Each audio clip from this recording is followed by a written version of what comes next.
Quick little video, just an update on this Dieselita situation. I've had a few negative comments, mainly positive to be fair. Surprised how many viewers I got.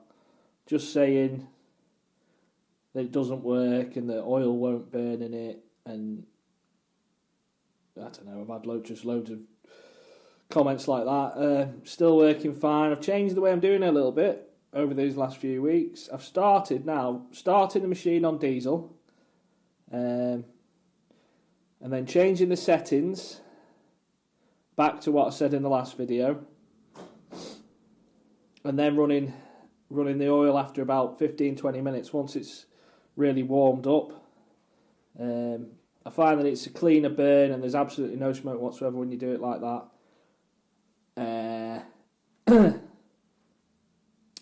So in there's diesel. I was mixing it 15 to 20. I was mixing it 15, 20, 30% diesel.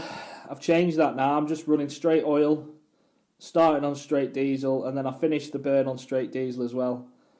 Stops as much of the carbon build up, but it is burning. Once after 15-20 minutes, it is running fine on oil for 8-9 hours, and then back down to the diesel again to run it off, and then I start it the next morning, diesel, 15-20 minutes, flip it over. It's a bit more work, but at the same time, I'm using about the same amount of oil, the same amount of diesel, and so it's not really making that much difference. In fact, I'm probably using a little bit less diesel, not having to mix it, if that makes sense. So I'm running straight oil now. Now, the oil I've got, it might be a little bit thinner than what you'd sort of normally... Well, it's hydraulic oil mixed with engine oil. Hydraulic oil is a little bit thinner than engine oil, so maybe that's why it's running all right, because a lot of people are saying it isn't working for them. All I can tell you is what I'm doing. And then I had a few people have said, let's have a look at the exhaust. You can see there it's bluing, so a lot of heat is getting thrown out of that exhaust. Now, people are saying, oh, there's ways to put baffles in the intake to try and stop the heat getting blown out of the exhaust. And a few people have said, why don't you recover the heat from the exhaust? And I thought, well, that's quite a good idea, because that way I could possibly heat this room sort of separately. This is all just experimental, as you can see. It's a real mess, but what I'm thinking is I've got this is basically my sort of homemade version of a heat exchanger.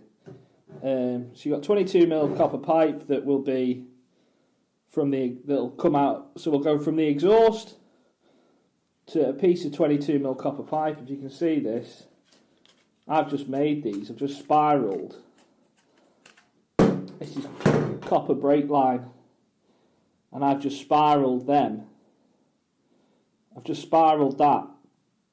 You can see down the end. Spiralled that around that pipe, just by hand. The reason I've got two is my plan. And I'd like to see other people's opinions on this, but I think this will work quite well. My plan is, because the bore of the pipe is quite small, I'm thinking if I have a pump, a small 12-volt pump, again, that way I can run it off the same power supply that the machine's running on. A small 12-volt pump on a switch that might even stick into the side of the machine. I've taken that tank out the top of the machine and I'm running those two bigger tanks now. I was worried about the pump not being able to pull the fuel up, but it's being fine.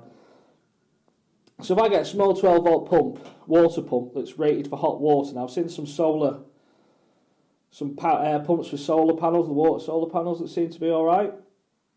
Then I connect that to this. Now this is the reason I've done this in two. This is two separate loops. The reason I'm thinking is because it's a small bore, the pump will be able to push more fluid than the size of the bore.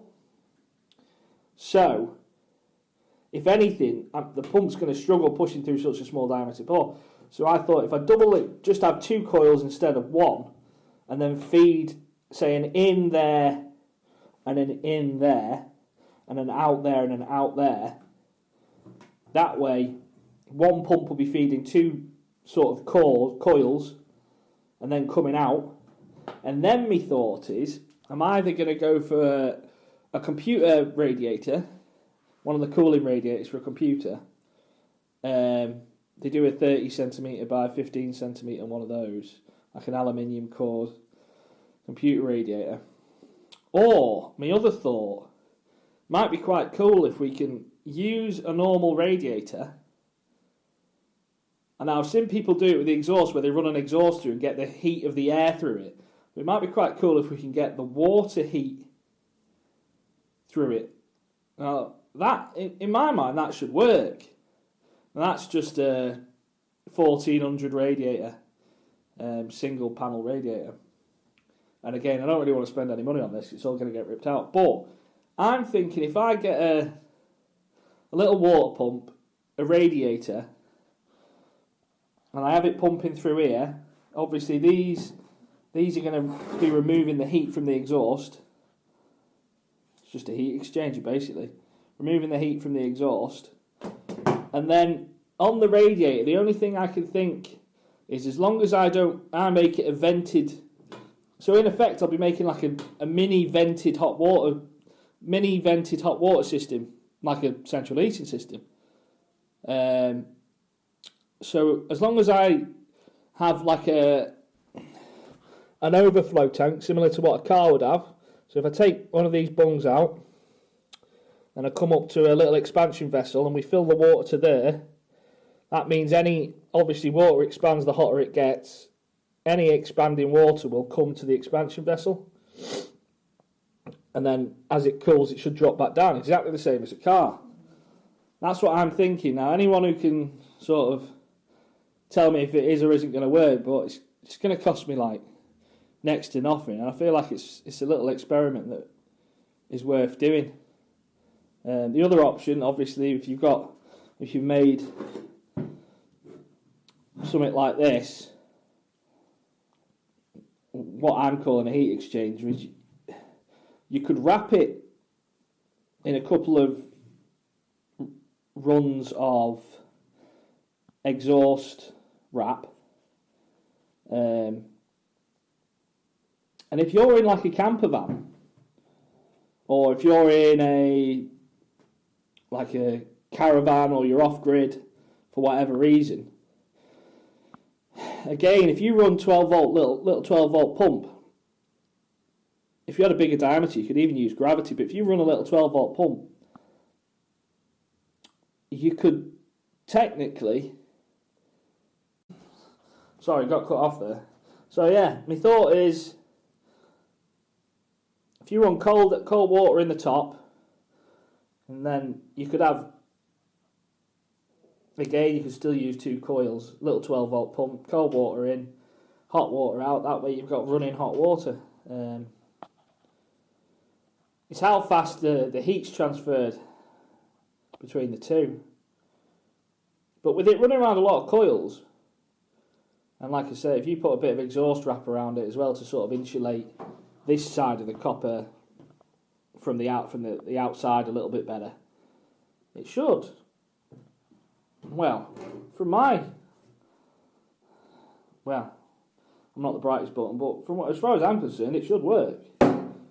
So yeah, my next thing, if anyone's actually interested in seeing it, otherwise I'll just do it for myself, but my next thing is plumb that in line there, exhaust out, and then a little 12 volt pump, and some little radiator. I might get a new radiator, a double one. But I'm thinking if we can get the flow sort of decent, this radiator should be able to radiate a fair bit of heat. Radiators use convection, obviously. Air gets sucked in the bottom and thrown out the top. That's why double radiators work better, because they convect air better.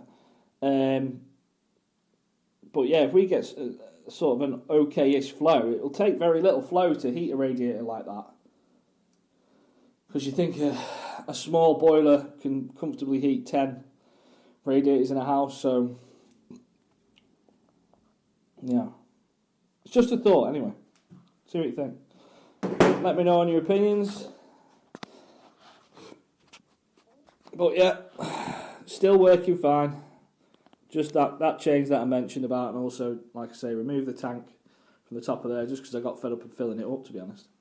So now it sucks out of the barrels, and I also put an inline filter on.